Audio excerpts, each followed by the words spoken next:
Shalom, salam damai sejahtera Bapak Ibu, Saudara dan Saudariku seiman. Senang berjumpa kembali dengan Anda dalam permenungan harian Sabda Tuhan, Embun Sabda, di hari pertama dalam bulan yang baru, bulan Oktober, tanggal 1 Oktober 2021, di hari pesta Santa Teresia dari Kanak-kanak Yesus, perawan dan pelindung misi. Semoga Anda semuanya dalam keadaan sehat walafiat, tetap semangat, tetap tersenyum, dan tetap berpengharapan pada Tuhan kita Yesus Kristus. Anda selalu dalam lindungan kasih-Nya. Buat yang sakit, dalam nama Tuhan Yesus, Anda sembuh. Saudara dan saudariku yang terkasih dalam Kristus, hari ini gereja mengajak kita untuk merenungkan bacaan pertama yang diambil dari kitab Nabi Yesaya bab 66 ayat 10 sampai 14b, di mana Nabi Yesaya menjelaskan, menubuatkan, mengatakan kepada bangsa Israel bahwa Allah mengaruniakan kepada mereka keselamatan, mengaruniakan kepada mereka kekayaan, rahmat, penghiburan mereka dapat karena Allah mereka yang luar biasa itu.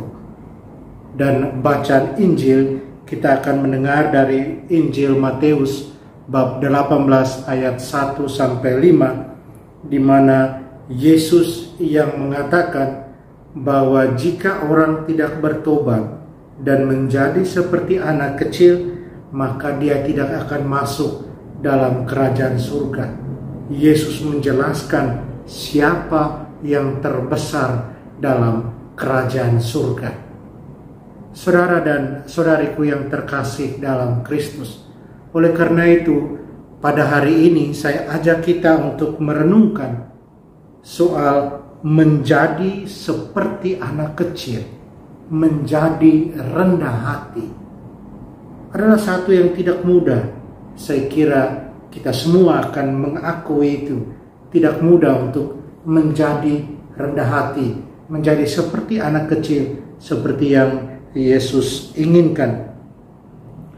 Merendahkan diri, menjadi rendah hati, bukan pekerjaan mudah. Butuh perjuangan yang luar biasa agar bisa menjadi seperti yang Yesus harapkan. Saudara dan saudariku yang terkasih, jika kita sungguh fokus pada Injil hari ini, Yesus mengingatkan para murid akan 3 hal penting supaya kita bisa jadi terbesar dalam kerajaan surga. Untuk menjadi terbesar dalam kerajaan surga, Yesus minta yang pertama, Yesus minta harus bertobat. Kalau mau jadi besar dalam kerajaan surga, harus mempunyai sikap untuk selalu bertobat. Apa maksud dari Yesus yang meminta supaya semua yang mau jadi terbesar dalam kerajaan surga harus punya semangat pertobatan?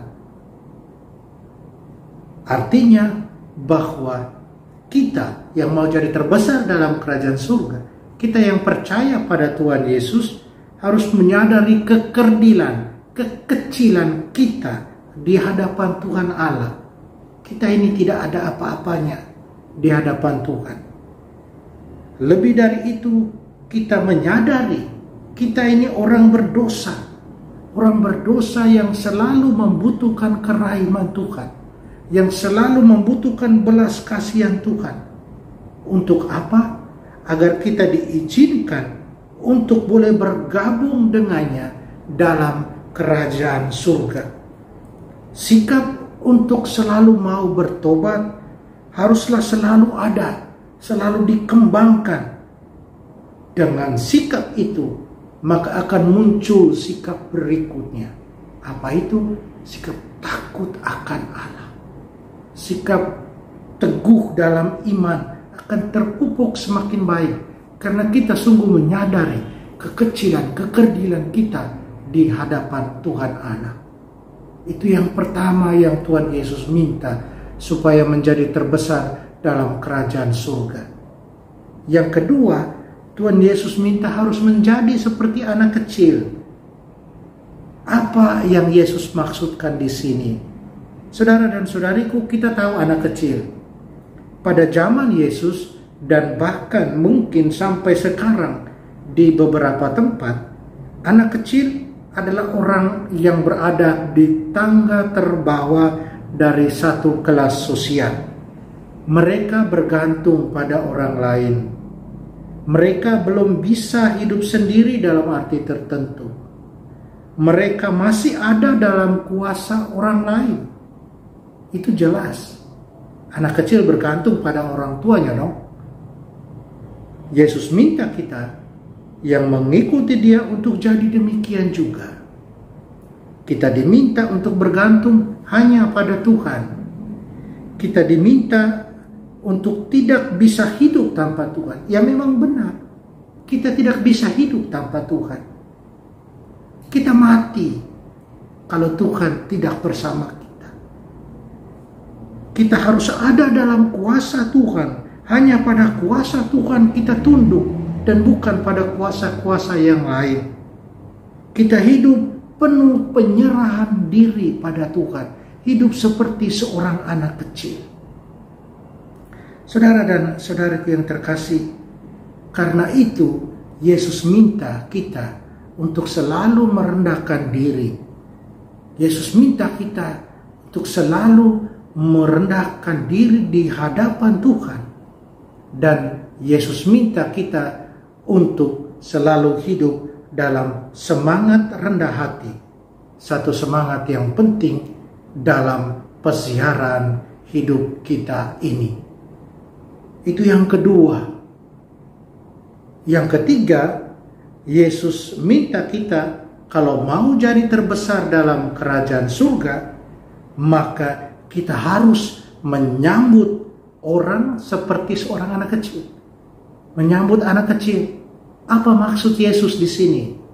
Yang Yesus maksudkan adalah bahwa kita harus menyambut, menolong mereka yang tertindas, mereka yang membutuhkan, mereka yang terpinggirkan, mereka yang tidak diperhatikan. Itulah kewajiban Kristiani. Kalau kita mau jadi terbesar, itu 3 hal penting yang Yesus garis bawahi. Dan yang paling penting adalah sikap rendah hati, menjadi seperti seorang anak kecil. Saudara dan saudariku seiman, Santa Teresia dari kanak-kanak Yesus yang kita peringati hari ini adalah teladan dalam sikap rendah hati, teladan dalam merendahkan diri di hadapan Tuhan dan sesama. Dia selalu siap sedia melaksanakan apa yang menjadi kewajibannya sebagai seorang biarawati. Dia selalu menyerahkan dirinya pada Tuhan. Dia percaya Tuhan punya rencana buat dia apapun itu. Dia seorang yang sabar. Dia tidak mengeluh. Dia selalu berpasrah pada Tuhan. Sikap merendahkan diri, sikap rendah hati menjiwai seluruh perjalanan hidupnya. Saudara dan saudariku seiman, mari kita belajar dari bacaan-bacaan suci hari ini, khususnya dari bacaan Injil, menjadi seperti anak kecil, menjadi rendah hati, merendahkan diri di hadapan Tuhan, berpasrah pada Tuhan. Dan kita belajar dari Santa Teresia dari kanak-kanak Yesus. Semoga kita menjadi murid-murid Tuhan yang siap bertobat, menjadi murid-murid Tuhan yang hidup penuh dengan sikap rendah hati dan selalu siap melayani mereka yang tertindas, miskin, dan teraniaya. Amin. Mari kita minta kekuatan dari Tuhan, kita berdoa. Tuhan Yesus, terima kasih dan syukur atas iman yang boleh kami terima sebagai anugerah tak indah dari-Mu. Terima kasih atas cinta-Mu yang tak berkesudahan buat kami. Bantu kami agar kami boleh setia hidup dalam semangat pertobatan, dalam semangat rendah hati, dan dalam semangat pelayanan terhadap sesama kami. Tolonglah kami, bantulah kami. Amin. Mari kita mohon berkat dari Tuhan. Tuhan sertamu, kita sekalian, semua orang yang kita sayangi, kita kasih, segala usaha, rencana, dan kerja kita dilindungi, dibimbing, dan diberkati Allah yang Maha Kuasa, Bapa dan Putra dan Roh Kudus. Amin.